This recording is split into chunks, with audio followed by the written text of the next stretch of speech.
So let us resume again. Sorry for the delay. So in that case, tax लगाया जाना चाहिए यहाँ पे लोगों पे कंपल्सरीली टैक्स लगाया जाएगा। और एक प्रिंसिपल है टैक्स लगाने का।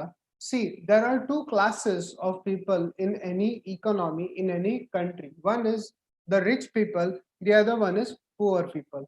So मुझे एक बात बताओ, ये रिच और पुअर लोगों का गैप गवर्नमेंट ने बढ़ाना चाहिए या गवर्नमेंट ने कम करना चाहिए? What do you think?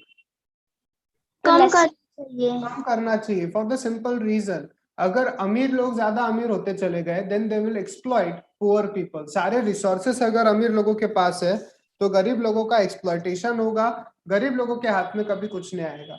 So government क्या करेगा यहाँ पे, जो अमीर लोग हैं उनको ज्यादा टैक्स लगाएगा, उनसे पैसा कलेक्ट करेगा by way of tax, and वही पैसा गरीब लोगों में, पुअर पीपल में डिस्ट्रीब्यूट करेगा by way of certain schemes, welfare schemes वगैरह देगा, कुछ ना कुछ बेनिफिट यहाँ पे प्रोवाइड करेगा। फ्री में एजुकेशन देगा, फ्री में स्कूल्स प्रोवाइड करेगा, फ्री में हेल्थ केयर फैसिलिटीज प्रोवाइड कर सकती है गवर्नमेंट, प्लस कई बार गवर्नमेंट फ्री में फूड भी यहाँ पे प्रोवाइड करती है अपने पुअर पीपल को। Is it clear? Yes sir. Okay, next. So now these are the reasons why taxes in general are charged in India. Now students, let us understand the next concept of different taxes in India.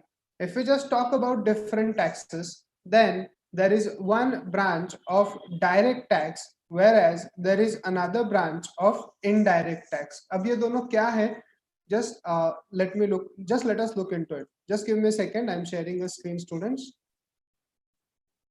Everyone, can you see the screen? Students? Yes sir. Okay. Now, taxes. We will divide taxes into two parts. One is direct tax. इसे क्यों direct बोला जाता है? And the other is indirect tax. इसे क्यों indirect tax बोला जाता है? वो भी हम लोग यहाँ पे देखेंगे। Okay. Now, let us look into this part, students. Of student, have you ever heard the term income tax? सुना है ये term? Yes sir. Yes sir. Okay. Income tax नाम से ही क्या पता चलता है, किस पे रहेगा ये, किससे लिंक रहेगा ये tax? Income. It will be directly linked to your income. Okay, so it is a part of direct tax. Next, another tax, goods and services tax, GST. सुना है तुमने? Yes sir. Yes. Movie hall या McD गए हो क्या? Yes. पिछले 1-2 सालों में गए हो? कभी टिकट को एनालाइज किया है स्टूडेंट्स तुमने? कभी टिकट को ओवरलुक किया है या टिकट को ऊपर कॉस्ट का एनालिसिस किया है क्या? Yes or no? किया है कभी कॉस्ट का एनालिसिस? वहां पे 100 रुपीज का तुम्हारा टिकट रहता है तो नीचे 9 रुपए के वहां पे टैक्सेस लगाए जाते हैं, CGST एंड SGST करके। देखा है कभी? तो वही टिकट तुम्हारा 100 का बन जाता है 118 रुपीज में। पता है तुम्हें ये बात? Have you seen this thing? Yes sir. Okay. Yes. Like so, in this case, you can observe that there is a tax which is levied on goods and services that a person consumes. Okay. तो मुझे एक बात बताओ बच्चों, goods ज्यादा कौन consume करेगा? अमीर लोग ज्यादा गुड्स कंज्यूम करेंगे या गरीब लोग ज्यादा गुड्स एंड सर्विसेज कंज्यूम करेंगे? Who will consume? Which type of people will consume more goods and services? Rich people or poor people? Rich people. Rich people will consume more goods and services, and जो tax तुम्हारा goods and services पे लगता है that is called as GST. ये tax तुम्हारा directly income पे नहीं लगता। इनकम पे कौन सा टैक्स लगता है? इनकम टैक्स लगता है। तो जिसका जितना ज्यादा इनकम उतना वो बंदा क्या पे करेगा? ज्यादा income tax. Is it clear? समझा ये वाला point? Whereas goods and services tax या अदर इनडायरेक्ट टैक्सेस जो भी रहते हैं तुम्हारे, वो तुम्हारे इनकम पे नहीं लगते। वो कहाँ पे लगते हैं? तुम्हारे स्पेंडिंग कैपेसिटी पे लगते हैं। तुम कितने गुड्स एंड सर्विसेज कंज्यूम करोगे उस पे लगता है तुम्हारा indirect taxes. Is it clear? तो ये डायरेक्टली लिंक नहीं है तुम्हारे इनकम से, लेकिन इनडायरेक्टली लिंक्ड है तुम्हारे इनकम से, क्योंकि तुम्हारे खर्चों से लिंक्ड है जीएसटी। अब नॉर्मली मुझे एक बात बताओ, स्पेंडिंग किसका ज्यादा रहेगा? मुकेश भाई अंबानी का ज्यादा स्पेंडिंग रहेगा या शाहरुख खान का ज्यादा स्पेंडिंग रहेगा? खर्चा किसका ज्यादा रहेगा? Tentatively Ambani will have more expenditure as compared to that of Shahrukh Khan. तो लॉजिकली जीएसटी कौन ज्यादा भरेगा, अंबानी और Shahrukh Khan? Ambani. Ambani will pay more amount of GST. यही से हमें पता चलता है कि जिसका ज्यादा एक्सपेंडिचर का कैपेसिटी, उतना ज्यादा बंदा क्या पे करेगा? टैक्स पे करेगा। Is it clear? That is indirectly linked to your income. Such type of tax might be called as indirect taxes. Is it clear? Tax which is not directly linked to your income, indirectly linked है, goods and services पे charge किया जाता है, वो बोला जाता है GST. India में आज के तारीख में सिर्फ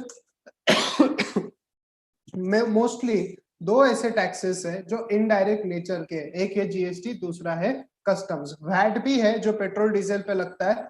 मेजरली ये दो टैक्सेस है आज के तारीख में इंडिया में in the broad category of indirect taxes. और इंडिया में डायरेक्ट टैक्स आज के तारीख में सिर्फ एक है, and that is income tax. Is it clear students?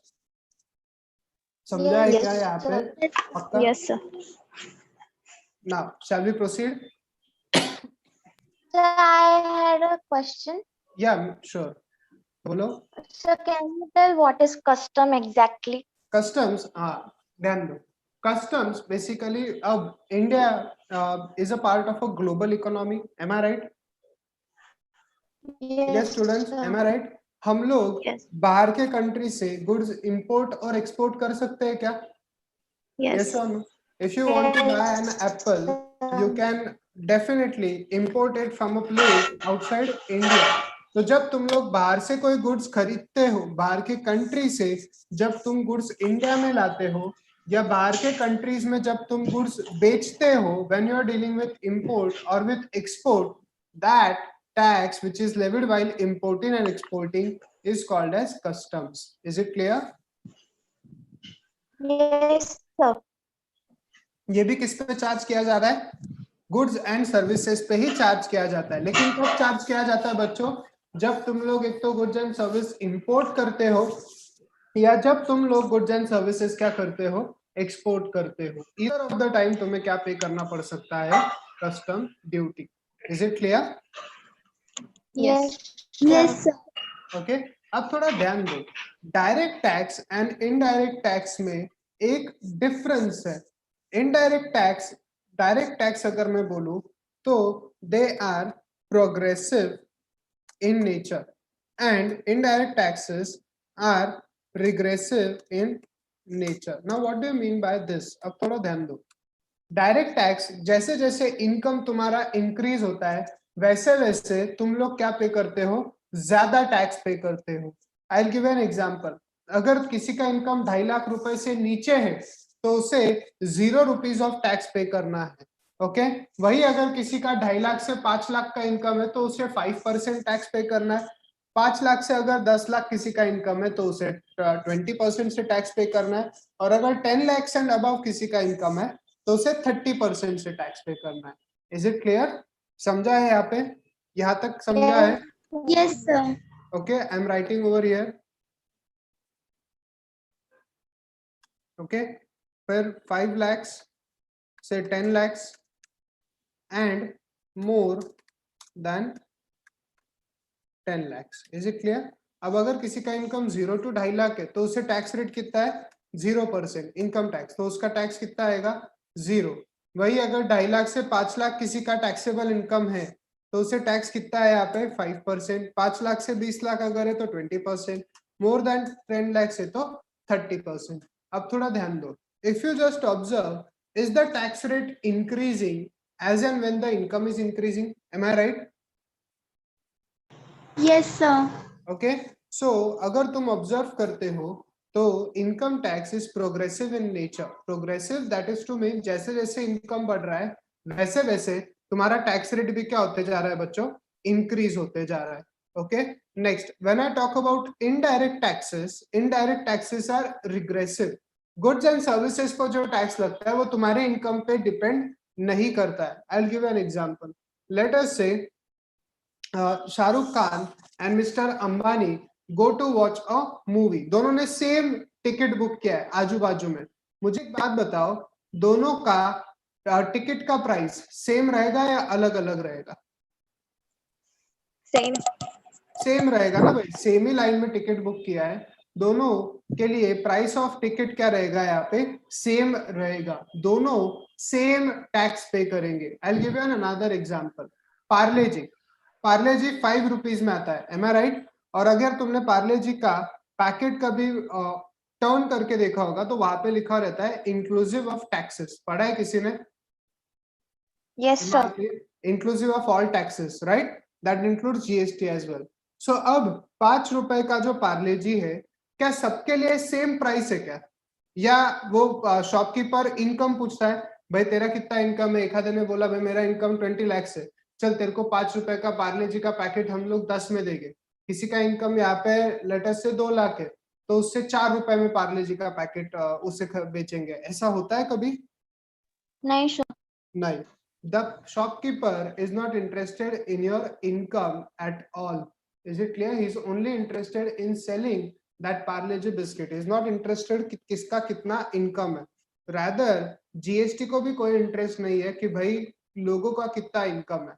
अगर तुमने गुड्स या सर्विस परचेस किए हो तो तुम्हें टैक्स यहाँ पे करना ही पड़ेगा. Is it clear? So GST अगर तुम लोग देखोगे तो रिग्रेसिव है. Irrespective of your income, GST का अमाउंट हिल रहा है क्या यहाँ पे? Is it changing with the change in No. level of income? No. No. No.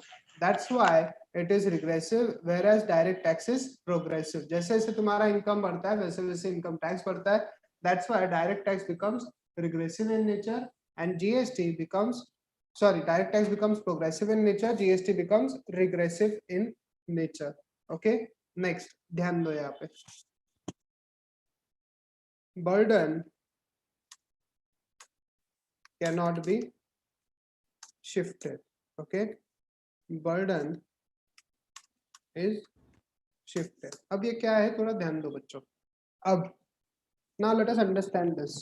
मुझे एक बात बताओ, इनकम टैक्स अगर मेरा पे करना है तो वो इनकम टैक्स पे करने की रिस्पॉन्सिबिलिटी किसकी है? मेरी या मेरे नेबर्स की या किसी और की? किसकी रिस्पॉन्सिबिलिटी रहेगी इनकम टैक्स गवर्नमेंट के ट्रेजरी में जाके डिपॉजिट करने की?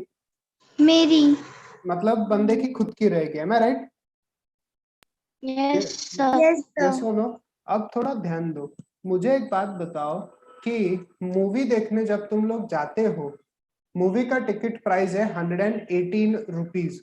100 रुपए उसमें से थिएटर वालों के हैं, 9 रुपए उन्होंने टैक्स कलेक्ट किया है तुमसे, सीजीएसटी एंड एसजीएसटी. 18 रुपए उन्होंने तुमसे जीएसटी कलेक्ट किया है. मुझे एक बात बताओ बच्चों, तुम मूवी ओनर को, मूवी थिएटर के ओनर को कितने रुपए देते हो? 100 रुपीज उसको देते हो और इमीडिएटली जीएसटी के डिपार्टमेंट चले जाते हो क्या 18 रुपए जीएसटी डिपॉजिट करने, या तुम लोग मूवी वाले को पूरे 118 रुपए देते हो? क्या करते हो तुम लोग exactly? Full 118 rupees to movie. Yes. तुम लोग फिर बाद में कंसर्न रहते हो क्या कि अरे यार मुझे जीएसटी डिपार्टमेंट जाना है 18 रुपए डिपॉजिट करने? उसका टेंशन तुम लोग लेते हो क्या फिर? नहीं, sir. नहीं. एग्जैक्टली. जीएसटी अगर तुम लोग ऑब्जर्व करो, इनडायरेक्ट टैक्स, तो यहाँ पे पैसा डिपॉजिट करने की, गवर्नमेंट के पास पैसा डिपॉजिट करने की बर्डन या रिस्पॉन्सिबिलिटी तुम्हारे ऊपर नहीं है. वो शॉपकीपर या वो मूवी थिएटर वाला, उनकी रिस्पॉन्सिबिलिटी है कि वो लोग जाके क्या करे, यहाँ पे पैसे डिपॉजिट करे. Is it clear? Did you get this point? Yes, sir. Okay. Petrol की अगर मैं बात करूं, पेट्रोल पे वैट लगाया जाता है, another form of indirect tax. Petrol पे आज करीबन 60 रुपए के इनडायरेक्ट टैक्सेस है. 30 रुपए का पेट्रोल आज हमें 90 रादर अभी तो 97 98 चला गया है, तो 67 68 रुपीज यहाँ पे टैक्सेस है पेट्रोल पे. तो मुझे एक बात बताओ, जब तुम पेट्रोल फिल करते हो तुम्हारी व्हीकल में, तो तुम लोग पेट्रोल पंप वालों को 30 रुपीज देते हो और बाकी 67 rupees per litre immediately department के पास जमा करते हो, या पेट्रोल पंप वालों को तुम लोग पूरे 97 रुपीज देते हो? क्या करते हो तुम लोग exactly? Can you let me know? Full whole amount paid करते हैं सर। होल अमाउंट तुम लोग पे करते हो। ओके, फिर वो पेट्रोल पंप वाले का कंसर्न है कि वो जाके गवर्नमेंट के पास 67 रुपीज जो है टैक्सेस वो डिपॉजिट करे, उससे तुम्हारा लेना देना नहीं है। वो क्या करेगा, 67 रुपीज तुम्हारे से टैक्स कलेक्ट करेगा और वही टैक्स के पैसे उठा के महीने के एंड में जाके गवर्नमेंट को अपने सारे कस्टमर्स के पैसे डिपॉजिट कर देगा of taxes. Okay, it is his responsibility, it is his burden. Okay, whereas अगर इनकम टैक्स की मैं बात करूं तो इनकम टैक्स पे करने का बर्डन किसके ऊपर है? अभी भी इनकम टैक्स पे करने का burden is still on the assessee itself, on the person itself. जो बंदा टैक्स इनकम कमा रहा है उसकी रिस्पॉन्सिबिलिटी है जाके इनकम टैक्स पे करने की। वही अगर मैं इनडायरेक्ट टैक्सेस की बात करूं तो जिस बंदे ने गुड्स एंड सर्विसेज कंज्यूम किए हैं, तुम्हारे केस में तुमने पेट्रोल भी कंज्यूम किया और मूवी थिएटर में भी गए, जिस बंदे ने गुड्स एंड सर्विसेज कंज्यूम किए हैं उसकी रिस्पॉन्सिबिलिटी नहीं है गवर्नमेंट के पास जाके पैसा भरने की। वो शॉपकीपर या वो पेट्रोल पंप वाले का रिस्पॉन्सिबिलिटी है जाके टैक्स का पैसा भरने की। It is his burden, it is his responsibility. Did you get this point? Yes, sir. पक्का? shall I proceed? Yes. Okay. Yes, sir. Fine. Now let us go ahead. Students, मुझे एक बात बताओ कि तुमने ये बजट नाम का वर्ड सुना है? Yes, sir. What do you mean by budget? क्या रहता है budget? Planning a money. Planning what? Planning money. Planning money. Okay.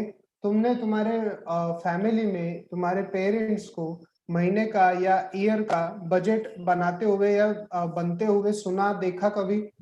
Management of expenses and income. Right, management of expenses and income. क्या तुम्हारे family में तुम लोग budget बनाते हो क्या? हैव यू सीन और हर्ड तुम्हारी फैमिली में बजट बना रहे कि ये महीने में ये एक्सपेंसेस है, ये इनकम है? होता है ऐसा? Yes, sir. Okay, every family में होता है। मिडिल क्लास फैमिलीज में, एवरी फैमिली में this is a prevalent thing कि भाई वहां पे बजट बनाया जाता है कि हमारा ये महीने में कितना इनकम है, हमारा ये महीने में कितना एक्सपेंडिचर है। Is it clear? क्या बजट इंडिया के लिए भी बनाना जरूरी है क्या? On the same lines? Yes, sir. Yes, is it necessary? It is necessary to prepare a budget for the entire country as a whole. Okay, country में भी कुछ इनकम्स रहेंगे, कुछ एक्सपेंडिचर्स रहेंगे यहाँ पे। So in that case, it becomes essential to prepare a budget for the entire country as a whole. Okay, अब क्या बजट तुम्हारा चेंज करना चाहिए क्या एवरी ईयर, डिपेंडिंग अपॉन क्या सिचुएशन है इकोनॉमी में, या वही बजट सालों साल यूज करना चाहिए? What to do? Change every year. Yes, it has to be changed every year. Okay, ध्यान दो। तो यही बजट के थ्रू इनकम टैक्स में भी चेंजेस किए जाते हैं। इनकम टैक्स में बोलो या जीएसटी में बोलो, चेंजेस कहीं ना कहीं किए जाते हैं। नए नए जो चीजें हैं हमें इनकॉर्पोरेट करनी पड़ती है। Is it clear why it is necessary to change budget? For the simple reason, जो चीज 50-100 सालों से चली आ रही है, क्या आज वो चीज एग्जिस्टेंस में रहेगी क्या? नहीं, आज की सिचुएशन अलग रहेगी। That is the reason why it has to be change, it has to be amended every single year. इसके लिए हर साल क्या बनाया जाता है? बजट बनाया जाता है। देखा रहेगा तुमने 1 फरवरी को बजट का सब जगह चलते रहता है। Am I right? यस और नो स्टूडेंट्स? समझा है यहाँ पे? Yes sir. Okay, shall I proceed? Yes. Yes. Next, अब थोड़ा ध्यान दो ना। मुझे एक बात बताओ, इनकम टैक्स या अगर कोई भी टैक्स की अगर मैं बात करूं, तो कोई भी टैक्स अगर तुम्हें लगाना है तो उसका पावर होना चाहिए या नहीं होना चाहिए कॉन्स्टिट्यूशन में? या नींद में से उठ के कोई भी टैक्स लगा दो, चलेगा? चलेगा ऐसा? No. No. Okay, you need some power in the parliament, you need some power through your constitution to levy taxes, to charge some taxes. Okay, वही यहाँ पे किया जाता है in the case of income tax and GST.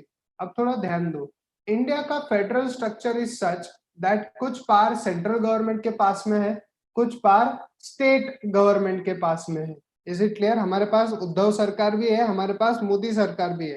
Okay, so in that case भाई कौन सा tax कौन कलेक्ट करेगा, यहाँ पे कंफ्यूजन क्रिएट होगा। स्टेट गवर्नमेंट वाले बोलेंगे भाई हमारा बंदा है, ओके, हमारे स्टेट में उसने बिजनेस एक्टिविटी कैरी आउट की है तो उसके इनकम पे हमारा पहले हक आएगा। फिर सेंट्रल वाले बोलेंगे भाई तुम्हारा बंदा है, तुम्हारे स्टेट में उसने बिजनेस किया है, agreed, but he is a citizen of this country, so central government का पहले हक आएगा। So there will be a tussle between both the governments. In order to solve this problem, parliament ने यहाँ पे कुछ पावर्स सेंट्रल गवर्नमेंट को दिए, कुछ पावर्स स्टेट गवर्नमेंट को दिए to make laws in respect of taxes. Is it clear? समझा है? Yes, sir. ओके, पार्लियामेंट का सॉरी कॉन्स्टिट्यूशन का जो 7th शेड्यूल है उसमें लिस्ट दी गई है, 3 लिस्ट दी गई है। एक है, आई विल रिपीट, जो कॉन्स्टिट्यूशन है तुम्हारा, कॉन्स्टिट्यूशन ऑफ इंडिया में स्टूडेंट्स, उसके शेड्यूल एक 7th शेड्यूल है। Okay, there is a 7th schedule, उसमें 3 लिस्ट है, 3 लिस्ट है जो बताती है कि कौन से केस में कौन सा गवर्नमेंट टैक्स लेवी कर सकता है या रूल्स बना सकता है। First list is called as union list, second list is called as state list and the third is called as concurrent list. अब क्या है ये तीनों, ध्यान दो। यूनियन लिस्ट, जो मैटर्स यूनियन लिस्ट में बताए गए हैं उसके रिलेशन में लॉ कौन बना सकता है, तुम्हारा parliament, that is central government. Is it clear? समझा ये वाला पॉइंट स्टूडेंट्स? ओके, जो स्टेट लिस्ट है, स्टेट लिस्ट में जो भी मैटर्स बोले हुए रहेंगे, जो भी चीजें बताई गई है स्टेट लिस्ट में, उसके रिलेशन में लॉस कौन बना सकता है तुम्हारा, तो state government. And concurrent list जो है तुम्हारी, नाम से ही हमें पता चलता है कि इसके रिलेशन में लॉज कौन कौन बना सकता है, सेंट्रल भी बना सकता है एंड स्टेट गवर्नमेंट भी लॉज बना सकता है in respect of matters listed in concurrent list. समझा है क्या बच्चों यहाँ पे? Yes, sir.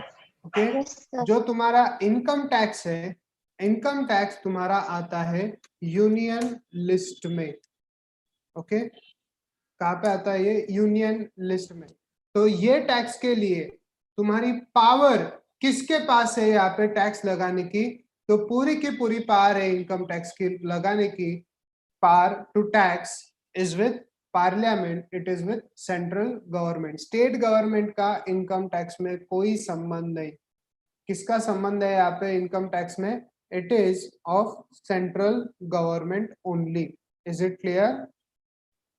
समझा है क्या Yes. बच्चों? पक्का? Shall I proceed? Yes, sir. Okay, अब हमने ये देख लिया इनकम टैक्स के रिलेशन में पावर किसके पास है टैक्स लगाने की, it is with respect to central government only. याद रखना ये चीज। ओके, नेक्स्ट, अब थोड़ा ध्यान दो ना, इनकम टैक्स में स्टूडेंट्स कई सारी चीजें हैं जो हमें समझनी है कि उनका क्या रिस्पेक्टिव रूल है। अगर मैं बात करूं इनकम टैक्स लॉ की, I just right over here, अगर मैं बात करूं इनकम टैक्स लॉ की, तो इसमें पहले तो सबसे पहले आता है तुम्हारा इनकम टैक्स एक्ट ऑफ 1961। क्या है ये एक्ट? Income tax act. यहाँ पे तुम्हारे जो एक्ट है, तुम्हारे जो रूल्स एंड रेगुलेशंस है, वो दिए गए हैं in the income tax act 1961। Basic है ये, ओके, फंडामेंटल बुक है ये। Is it clear? ये एक्ट है, नियम कहाँ पे आए हैं इनकम टैक्स के? Under the income tax act of 1961। Is it clear? Yes. समझा है यहाँ तक students? Yes, Yes. sir. Okay, ध्यान दो। Next is income tax rules of 1962। अब ये क्या है income tax rules? Now students, I have a question. Suppose अभी इनकम टैक्स की अगर मैं यहाँ पे बात करूं, तो इनकम टैक्स में इनकम कैलकुलेट कर, अपना इनकम खुद कैलकुलेट करना और खुद ही जाके टैक्स भरना, ये रिस्पॉन्सिबिलिटी किसने दी है? यहाँ पे गवर्नमेंट ने, डिपार्टमेंट ने, इनकम टैक्स डिपार्टमेंट ने असेसीज को खुद को दी है ये रिस्पॉन्सिबिलिटी कि वो खुद ही जाए अपना ये कैलकुलेट करे, क्या बोल सकते हो तुम लोग, इनकम, और खुद ही जाके क्या भरे, उस पर टैक्स भरे। डिपार्टमेंट के ऑफिसर्स किसी के घर पे नहीं जाएंगे, किसी को मदद नहीं करेंगे यहाँ पे अपना इनकम और टैक्स कैलकुलेट करने के लिए। Is it clear students? समझा है यहाँ तक? Yes, Yes, sir. sir. Okay, so अब मुझे एक बात बताओ, मुझे मेरा इनकम कैलकुलेट करना है और वो इनकम के डिटेल्स मुझे गवर्नमेंट को सबमिट करने हैं। ऐसे इंडिया में लेट अस से 10 करोड़ लोग हैं जिनको अपने रिटर्न फाइल करने इनकम टैक्स का। तो मुझे एक बात बताओ, should there be a standard format for filing the income tax return, या कोई भी आड़ा टेढ़ा पेपर ले लो या न्यूज़पेपर पे लिख के भेज दिया तो भी चलेगा? क्या लगता है तुम्हें? Standard format. Exactly, there has to be a standard format. Okay, 10 crore लोगों ने यहाँ पे अपने अपने हैंडराइटिंग में रिटर्न भेज दिया, ऑफिसर्स कंफ्यूज हो गए, भाई कौन से वर्ड का मीनिंग क्या है, चलेगा क्या ऐसा? नहीं, there has to be a standard format, there has to be a standard procedure by which you can file your income tax returns. Is it clear? अब थोड़ा ध्यान दो। सो यहाँ पे वो स्टैंडर्ड फॉर्मेट वगैरह कहाँ पे पता चलेगा हमें? रूल्स वगैरह के थ्रू पता चलेगा। जो इनकम टैक्स रूल्स है वहां पे जो भी तुम्हारे प्रोसीजरल एस्पेक्ट है वो कहाँ पे पता चलेंगे? इनकम टैक्स रूल्स में। जनरली प्रोसीजरल एस्पेक्ट्स तुम्हें कहाँ पे पता चलते हैं? इनकम टैक्स रूल्स में। Okay, and income tax act में जो है तुम्हारे वो फंडामेंटल है, फंडामेंटल बुक है, फंडामेंटल लॉ है यहाँ पे। Okay, it is the main law, it is the main book for the provisions of income tax. Generally income tax rules में procedural aspect दिए जाते हैं कि कौन सा फॉर्म कब यूज करना है and all that. Now students, I have a question. अगर एक्ट और रूल्स में कुछ कॉन्फ्लिक्ट है तो लॉजिकली कौन जीतेगा, एक्ट या rules? Yes, Act will be superior than rules. exactly. Act will be superior as to that of rules. Is it clear? Act के ऊपर rule है, Act ही सब कुछ है, Act ही हमारा करता धरता है। As is it clear, students? Did you get this point? Yes, sir. Yes, sir. Okay. Next, अब थोड़ा ध्यान दो। Next is notifications. कई बार इनकम टैक्स डिपार्टमेंट को कुछ चीजें नोटिफाई करनी पड़ती है कि भाई मतलब दैट इज टू से कुछ चीजें उनको अभी हर बार तुम लोग बजट आने के लिए रुकोगे क्या इनकम टैक्स में चेंज करने के लिए? कोई चीज का अर्जेंट रिक्वायरमेंट है कि आज ही उसे नोटिफाई किया जाए, तो उसके लिए साल भर रुकोगे, या अभी का रिक्वायरमेंट है तो अभी इशू कर दो उसे? क्या करना चाहिए यहाँ पे? अभी करना। अभी करना चाहिए। साल भर क्यों रुकोगे? साल के बाद क्या पता सिचुएशन क्या हो जाए। सो इन दैट केस ऐसी कुछ चीजें क्या की जाती है स्टूडेंट्स? नोटिफाई की जाती है। ओके, कोई नया रूल वगैरह लाना है इनकम टैक्स में, कोई नया फॉर्म वगैरह लाना है तो उसके लिए भी क्या इशू किए जाते हैं? नोटिफिकेशंस इशू किए जाते हैं। ये नोटिफिकेशंस कौन इशू करता है? तो it is issued by income tax department. Okay, next, circulars. What do you mean by circulars?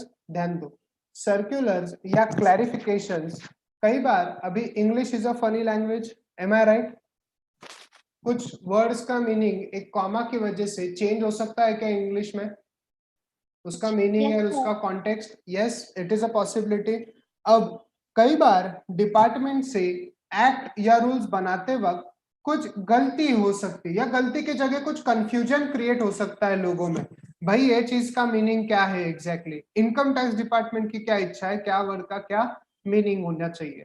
Department को ये चीज ध्यान में आ रही है कि भाई लोगों में कंफ्यूजन क्रिएट हो रहा है, कोई नया रूल या कोई नया सेक्शन ऐसा आया है, या नया कोई चीज ऐसा आया है, नया कोई उन्होंने नोटिफिकेशन लाया है जिसके वजह से लोगों के दिमाग में कंफ्यूजन हो रहा है create. Is it clear? Is it possibility?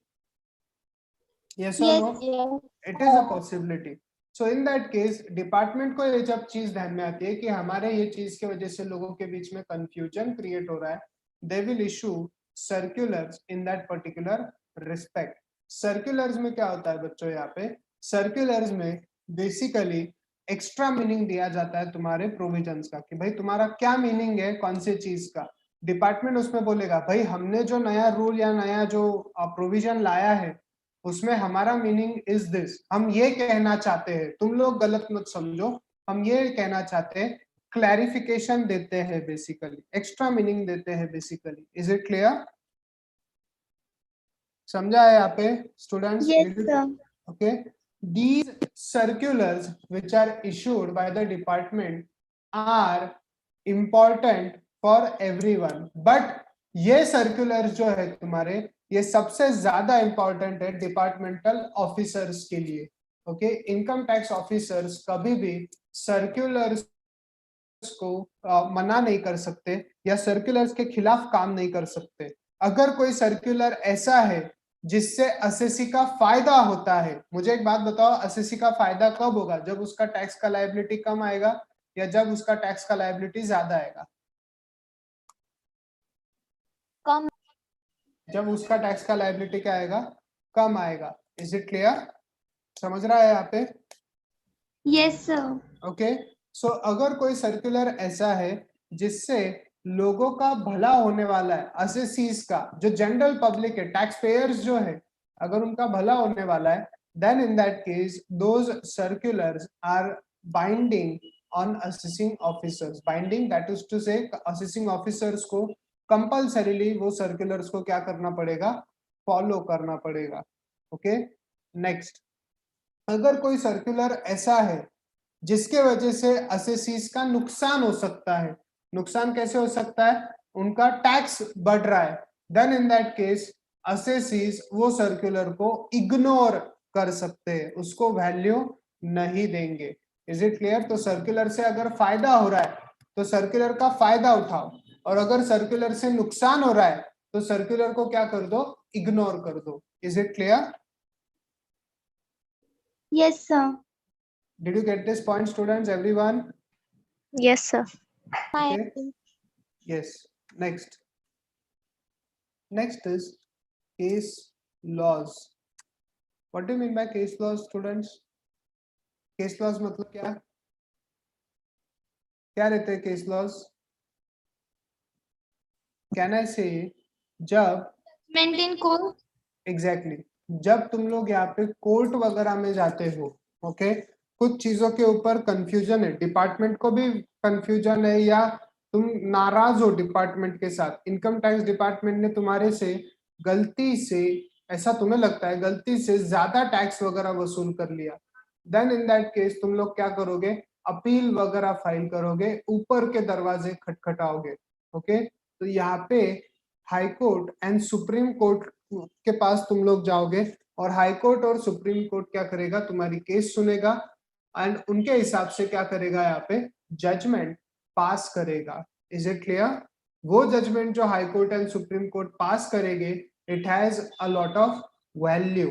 Okay, वो क्या बन जाएंगे? तुम्हारे केस लॉज बन जाएंगे। अगर तुम्हारा केस और वो हाई कोर्ट और सुप्रीम कोर्ट का केस अगर सेम है, तो जो चीज वो हाई कोर्ट या सुप्रीम कोर्ट के जजमेंट में बोली गई है, वही चीज तुम्हें क्या बन जाएगी? यहाँ पे applicable. Is it clear students? Yes, sir. समझा है? अब इसमें मैं थोड़ा आगे जाऊंगा, ध्यान दो।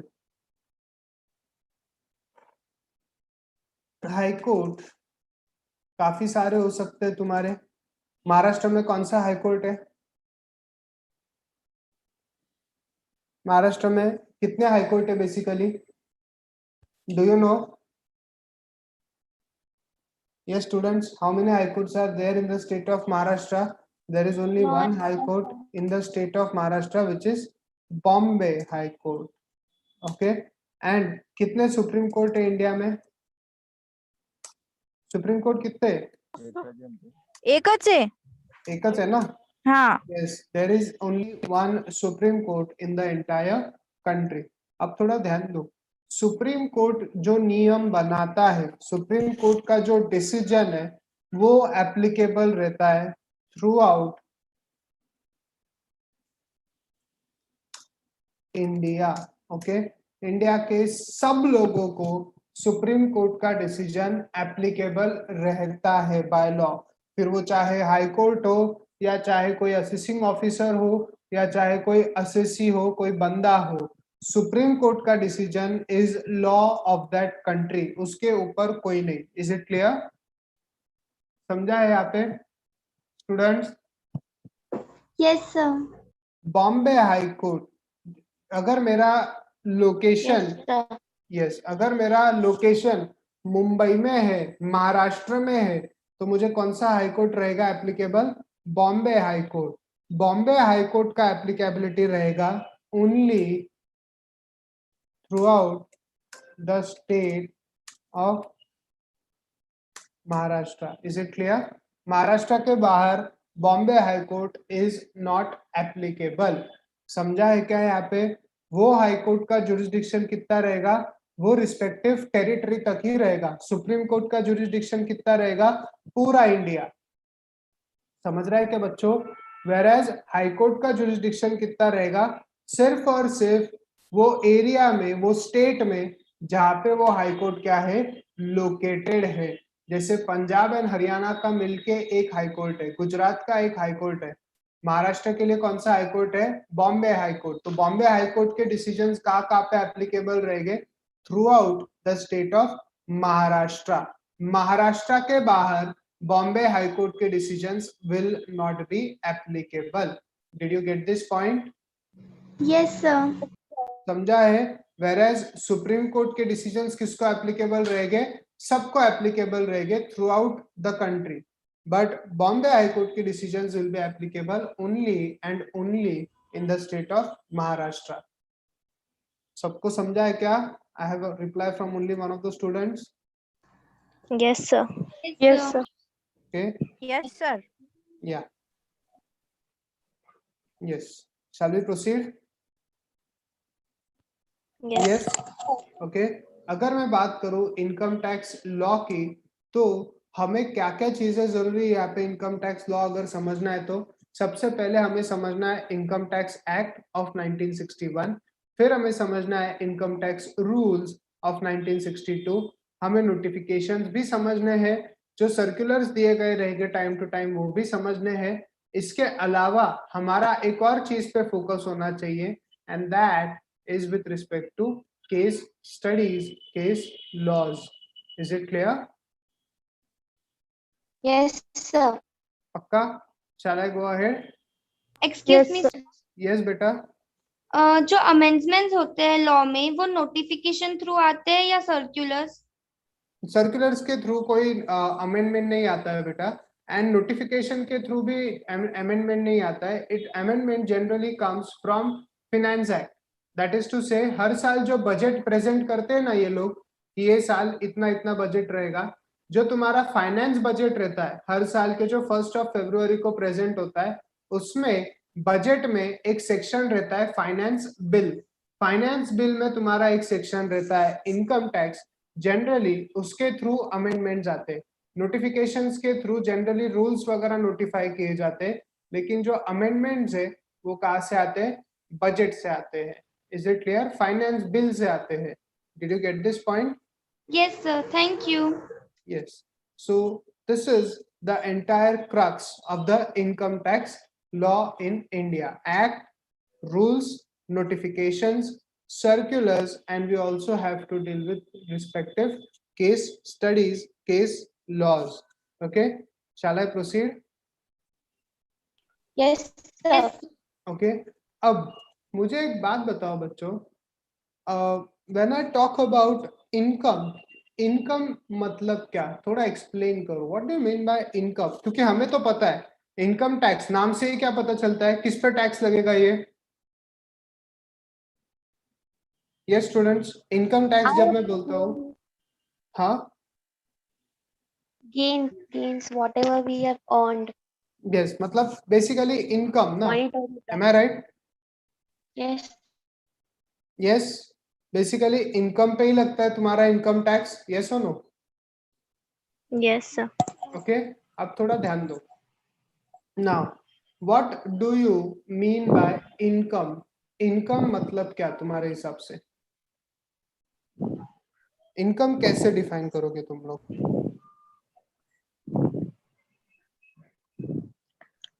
Yes, students. Revenue earned by a person through business or employment. Revenue earned by a person through business or employment. अगर यहाँ पे अगर मैंने कोई प्रॉपर्टी रेंट पे दी है तो वो भी मेरा इनकम हो सकता है क्या? Yes. ओके, सो ये तो एम्प्लॉयमेंट नहीं है और यही बिजनेस भी नहीं है. मेरी एक छोटी सी प्रॉपर्टी थी, वो मैंने रेंट पे चढ़ा दी, उससे मुझे कुछ इनकम अगर मिल रहा है, so even that happens to be my income. Yes और no? Yes, sir. Yes. Yes. Any other definition of income? Yes, students. सोचो इनकम में क्या क्या आएगा वो सोचो. चलो डेफिनेशन मत बताओ, बट मुझे बताओ कि क्या क्या चीजें इनकम हो सकती है. We will list them one by one. बताओ तो जरा. Income earned through interest. Interest लिखो यहाँ पे. Interest on deposits. Am I right? Fix deposit या recurring deposit whatever. Yes, उसका इंटरेस्ट. और क्या रहेगा? Dividend on shares. Dividend on shares. Right? कोई कंपनी के अगर तुमने शेयर्स वगैरह परचेज किए हैं तो वो क्या रहेंगे तुम्हारे, उस पे अगर कुछ डिविडेंड मिलता है तो वो भी तुम्हारा इनकम है. राइट? और क्या रहेगा? Profit from sale of asset. Asset profit from sale of assets. मेरी कोई जमीन थी, वो जमीन मैंने परचेज की थी लेटेस्ट से 1 लाख रुपए में. आज वो जमीन 10 साल बाद मैंने 10 लाख रुपए में बेच दी, तो बीच का अमाउंट क्या रहेगा? मेरा प्रॉफिट रहेगा. Right? Even that happens to be my income. Yes, और क्या रहेगा बच्चों? Cryptocurrency. Sorry, Cryptocurrency. Cryptocurrency. Income from crypto currency. Okay, और क्या रहेगा? Rental income. यस और नो? रेंट पे कोई चीज चढ़ाना, even that is your income. Yes और no Yes. Students? Yes, sir.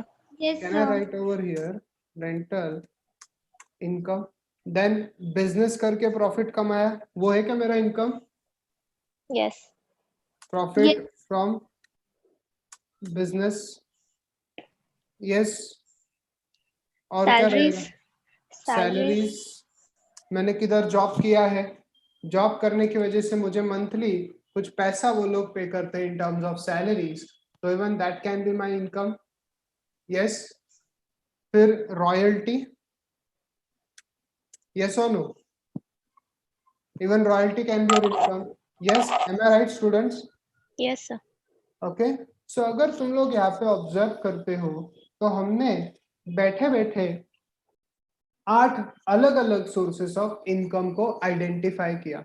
Students, क्या तुम्हें लगता है कि इसके अलावा भी हजारों सोर्सेस ऑफ इनकम रहेंगे? Yes. Sir. Yes. Is it a possibility? Yes, of course it's a possibility. तो मुझे एक बात बताओ, इनकम टैक्स एक्ट में हमने बोला कि भाई अगर इनकम टैक्स अगर टैक्स लगाना है तो हम लोग टैक्स किस पे लगा सकते हैं? सिर्फ इनकम पे लगा सकते हैं.